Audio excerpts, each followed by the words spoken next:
بسم اللہ الرحمن الرحیم۔ السلام علیکم۔ کہانی پوائنٹ میں آپ لوگوں کو تہہ دل سے استقبال۔ گھر میں افراد کی تعداد زیادہ تھی، اس وجہ سے گھر کا کام بھی بہت زیادہ تھا۔ ساری زندگی مجھ بیچاری عورت نے اس پورے گھر کو سنبھالا تھا۔ میرے اوپر 2 ساس سسر کے علاوہ میرے شوہر اور 3 بچوں کی ذمہ داری بھی تھی۔ جیسے تیسے کر کے میں نے اپنی زندگی تو کاٹ لی تھی۔ اب میرے تینوں بیٹے جوان ہو گئے تھے۔ سب سے بڑے بیٹے کا نام ابرار تھا۔ اب میں اس کی شادی کرنے کی سوچ رہی تھی، لیکن ایک دن ابرار آیا اور کہنے لگا، امی میں لڑکی پسند کر چکا ہوں۔ مجھے اس کے اوپر بہت غصہ آیا۔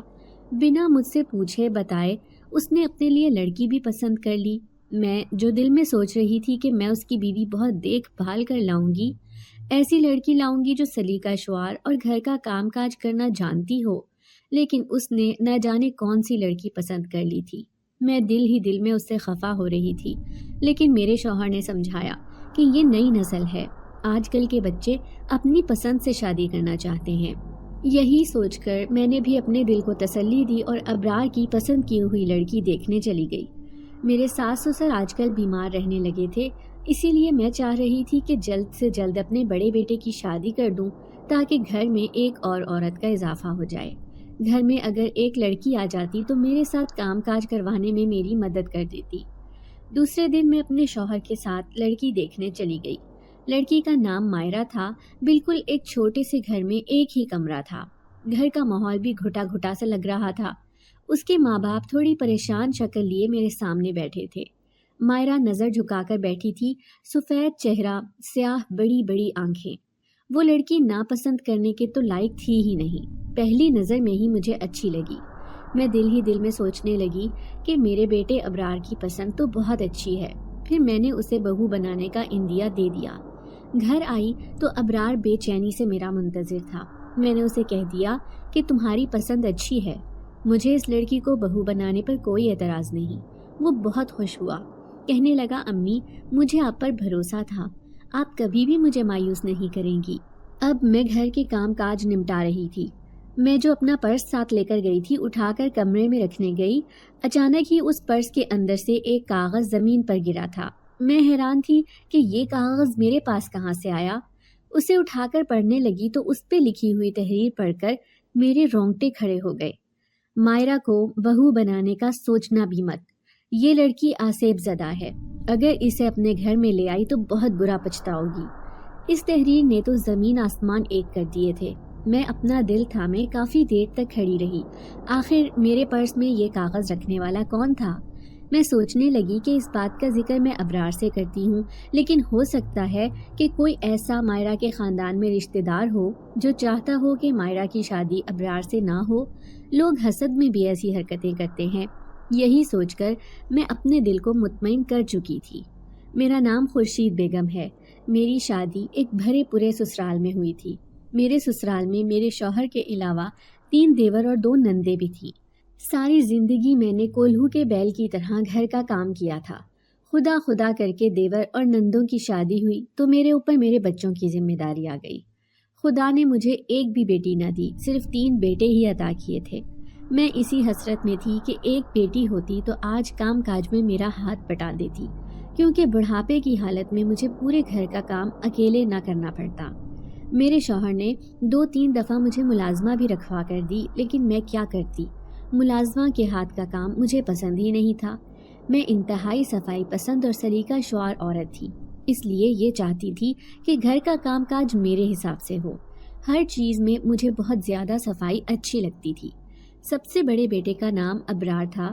اب میں اس کی شادی کرنے جا رہی تھی، لیکن جب اس کا رشتہ لے کر اس کے گھر گئی تو یہ کاغذ میرے پرس میں نہ جانے کس نے رکھ دیا، جس کی تحریر نے مجھے چونکا دیا تھا۔ لیکن میں نے بھی سوچ لیا کہ ضرور کوئی حسد کا مارا رشتہ دار ہے جو مائرہ کی شادی میرے بیٹے سے ہونے نہیں دینا چاہتا۔ حالانکہ وہ لڑکی تو بے انتہا خوبصورت تھی۔ اسے دیکھ کر میں نے ابرار کی پسند کو داد دی تھی۔ پھر 2 مہینے بعد ہی میں نے شادی کی تاریخ طے کر دی تھی۔ میں نے تو اپنی طرف سے ساری تیاریاں مکمل کی ہوئی تھیں۔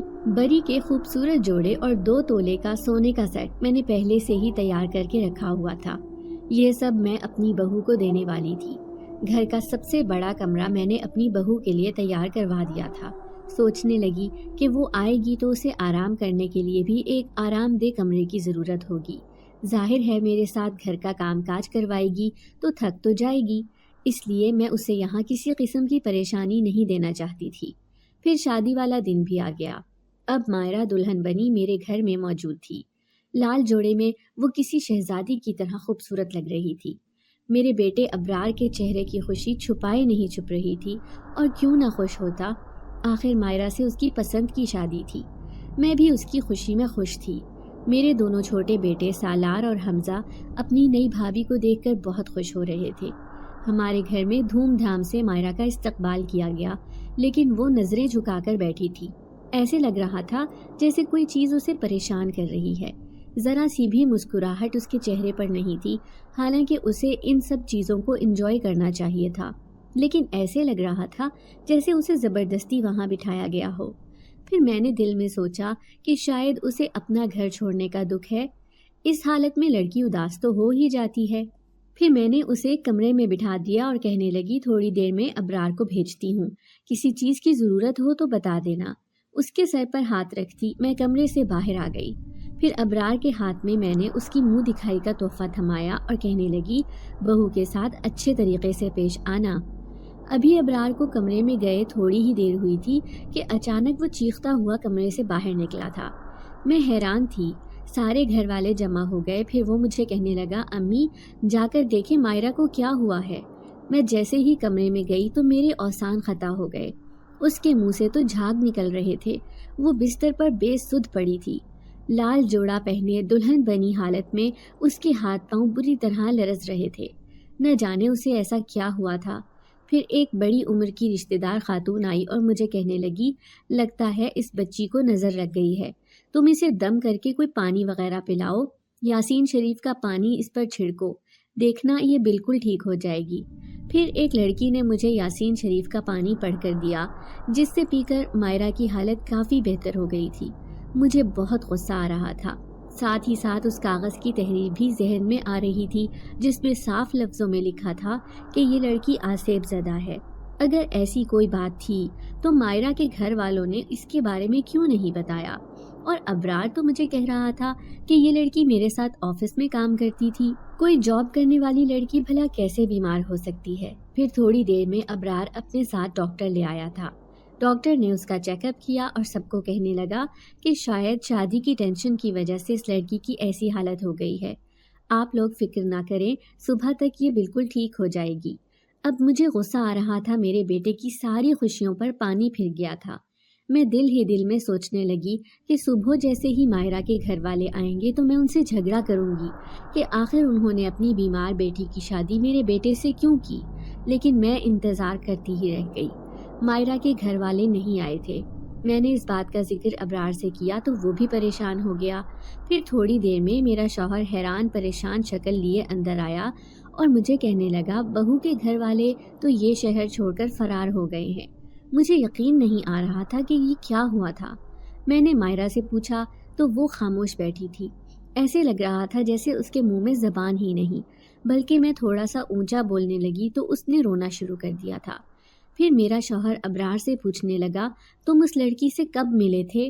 تو وہ بیچارگی سے کہنے لگا، اس نے 1 مہینہ پہلے ہی ہمارے ساتھ آفس جوائن کیا تھا، تبھی سے میں اسے پسند کرنے لگا، اور جیسے ہی امی نے میری شادی کا ذکر کیا تو میں نے سوچا کہ یہ لڑکی مجھے پسند ہے، اسی سے شادی کر لیتا ہوں۔ میں اپنا سر تھام کر رہ گئی تھی۔ نہ اس کے خاندان کا کچھ پتہ تھا اور نہ ہی اس لڑکی کی بیماری کے بارے میں کچھ سمجھ آ رہی تھی۔ بغیر تحقیقات کیے میں نے بھی جلدی میں اپنے بیٹے کی شادی اس لڑکی سے کر دی تھی۔ اب مجھے اس سے چڑ ہو گئی۔ آخر اس کے گھر والے راتوں رات شہر خالی کر کے کیوں بھاگے تھے؟ مائرہ سے کوئی بھی سوال جواب کرتا تو وہ رونا شروع کر دیتی۔ مجھے ایسا لگ رہا تھا کہ یہ صرف ڈھونگ کر رہی ہے، ضرور اس کے پیچھے کوئی بڑی وجہ ہے۔ اب میں دل ہی دل میں منصوبہ بنا چکی تھی کہ میں اس لڑکی کو اتنا ستاؤں گی کہ تنگ آ کر یہ خود ہی گھر چھوڑ کر بھاگ جائے گی اور میرے بیٹے کی زندگی سے بھی نکل جائے گی۔ وہ بالکل خاموش رہا کرتی تھی، سجنا سنورنا گویا اسے آتا ہی نہیں تھا۔